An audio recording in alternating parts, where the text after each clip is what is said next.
அவன் நிந்திக்கிறவனா இருந்தா, உங்களை தூசிக்கிறவனா இருந்தா அவனுக்காக ஜெபம் பண்ணி தான் ஆகணும். அவர் சுருக்கமா சொல்லிட்டாரு, நிந்திக்காப்பா அடிச்சு சாவடிக்கணுமா, அவனை அடிச்சு ஆண்டவரை கொலை பண்ணணுமா, ஆண்டவரை ஆக்சிடென்ட் பண்ணியானா, அவன் கை கால் முறியணுமா, எப்படி ஜெபம் பண்ணணும்னு அது ஒண்ணும் சொல்லல. ஆனா நிந்திக்கிறவனுக்காகவும் துன்பப்படுறதுங்க ஜெபம் பண்ணி அவரு பொதுவா சொல்லிட்டார், நீ எது வேணாலும் ஜெபம் பண்ண, அது உன் விருப்பம். ஆனா நான் என்ன சொல்றேன்னா, அவங்களுக்கு முன்பாக எங்களை ஆசீர்வதிங்க. அவன் என் ஆசீர்வாதத்தை பார்க்கும்போது அவன் வயிறு லபோ தீபா லபோ தீபா லபோ தீபா என்ன செய்யணும் சாமி.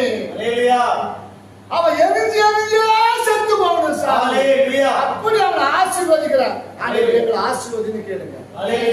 ஒரு கடைக்காரன் என்ன செஞ்சானா, வந்து ஒரு கடை வச்சுட்டு இருந்தான். ரொம்ப நாளா ஒரு சின்ன கடை வச்சுட்டு இருந்தான். அதுல அவனுக்கு போதுமான அளவுக்கு வருமானம் இருந்தது. அது அவங்க குடும்பம் வரகிற வேலை செய்வர்களுக்கு எல்லாம் இருந்தது. ஏதோ அவள் போது கொஞ்சம் மீதி இருக்கும். திடீர்னு ஒரு நாள் என்ன செய்ய கடைக்காரர் ஏற்கப்பட ஒரு பெரிய காம்ப்ளெக்ஸ் என்ன செய்யறாங்க, கட்ட ஆரம்பிச்சிட்டாங்க. அப்ப என்ன செய்யறாங்க, வந்து சொல்றாங்க, ஏங்க நீங்க இவ்வளவு காலமா இருக்கிறீங்க, உங்களுக்கு எதிர்த்தாப்புல வியாபாரம் ஓடுமா அப்படின்னுட்டு அதை ஆரம்பிச்சுட்டா ஓடுமா அப்படின்னு கேட்டுக்கிறாங்க.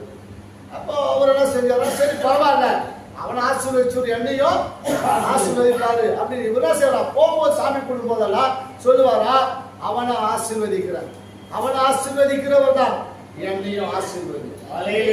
என்ன செய்வாரா, அவரை ஆசீர்வதிக்கிறவர். ஆமா, அவர் ஆசீர்வதியும், அவர் ஆசீர்வதிக்கிறவர் தான் என்னையும் ஆசீர்வதி அப்படின்ட்டு ஒவ்வொரு நாளும் என்ன செய்யறான், போயிட்டு வேண்டுதல் பண்ணிட்டே இருப்பாங்க.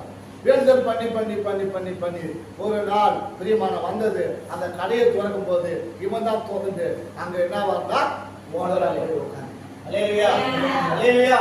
அந்த கடையில கட்டணவனுக்கு அந்த கட்டணம் கடையை இவங்கிட்ட கொடுத்துட்டு அவன் கிளம்பி போயிட்டான். கட்டணம் எதற்கு கட்டண கடை இவனுக்கு சொந்தமாகி விட்டது, அதுக்கு அவன் முதலாளி கிடைக்கிட்டான். காரணம் என்ன, அவனை பார்த்து எரிச்சல் பண்ணல, அவனை பார்த்து போராம பண்ணல, அவனை நிந்திக்கல, அவனுக்கு சூரிய வைக்கல, அவனுக்கு மந்திரம் வைக்கல, அவன் நாசமா போட்டோம், ஒண்ணுனா போட்டோம், அவன் எனக்கு விரோதமா எழுப்பிட்டான், ஒன்னும் ஒரே 3 வார்த்தை தான், அவனையும் ஆசீர்வதி அவனையும் ஆசீர்வதி, இந்த என்னையும் ஆசீர்வதி, அதே பிள்ளை கட்ட